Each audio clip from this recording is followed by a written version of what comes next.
엣지 통합 솔루션 기업 1200 기관이 선택한 기업. 신뢰할 수 있는 기업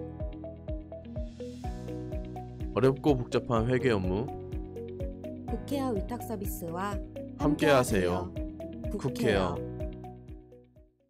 예, 여러분 안녕하세요. 오늘은 짧게 영상 찍겠습니다. 침대 난간도 허락받고 올려야 된다고요? 라는 그 주제로 말씀을 드릴 건데요. 우리가 어르신을 모시게 되면 요양원에서 침대에서 주로 생활하시는 어르신들 많습니다. 그래서 침대가 바닥에 더 높게 위치를 하다 보니까 어르신의 낙상 사고를 방지하기 위해서 침대 난간을 올려야 되는 경우가 많아요. 떨어지셔서 어르신이 다치면 굉장히 슬프잖아요. 그런데 여러분, 이 안전을 위해 난간을 올리는 것도요, 보호자에게 통보를 하고 올려야 되는 거 아세요? 그 이유가 뭐냐면요, 바로 신체 제재 지침 때문에 그렇습니다. 이게 신체 제재라는 건데요, 난간 올리는 것도 신체 제재라는 거예요. 이게 우선 신체 제재에 대해서 다른 것들을 익히 알고 있는 것들을 좀 먼저 설명을 드리겠습니다. 인지가 떨어지는 어르신들 같은 경우에는 본인 몸을 막 박박 긁거나 옆에 있는 어르신들 막 때리는 경우도 굉장히 많고요.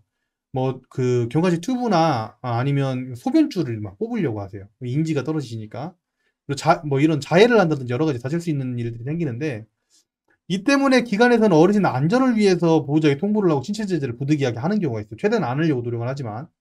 그러니까 어르신 본인과 주위에 있는 다른 분들에게 피해를 받지 않게 하기 위해서 신체 제재를 하는 경우는 아마 어쩔 수 없다고 대부분 생각하고 계실 것 같아요.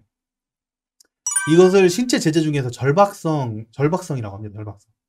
그래서 부득이하게 하기 때문에 증상 완화를 위해서 아주 짧게만 하는 경우가 일반적인데요. 절박성과 일시성이 있습니다. 일시성. 아까 일시적으로 이제 제재하는 거 외에도 비대체성이라는 게 있어요. 비대체성. 그 중에 하나가 바로 침대 난간 올리기입니다. 그러니까 대체할 수 있는 돌봄 방법이 없는 거예요. 우리가 365일 그 옆에 있는 게 아니잖아요. 주무실 때도 계속 계신 게 아니잖아요. 그러다 보니까 서비스를 제공을 하는데 이 낙상 예방을 위해서 부득이하게 필요한 내용인 거예요. 이 난간 올리기가.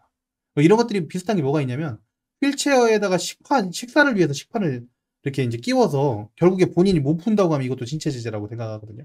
그런 것들이 있고요.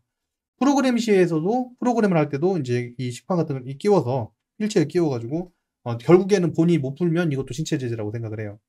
그래서 결과적으로 이런 내용들을 모르는 그 초심자 대표님들 같은 경우에는 이게 무슨 신체 제재냐 이렇게 생각하실 수가 있는데요.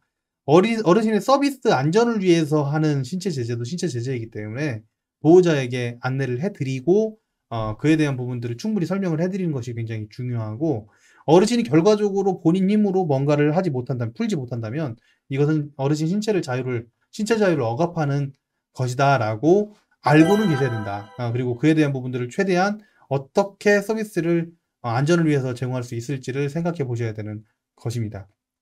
예, 굉장히 중요한 내용이라서 짧고 굵게 끝내도록 하겠습니다. 오늘은 여기까지고요. 저는 천천박사였습니다. 감사합니다.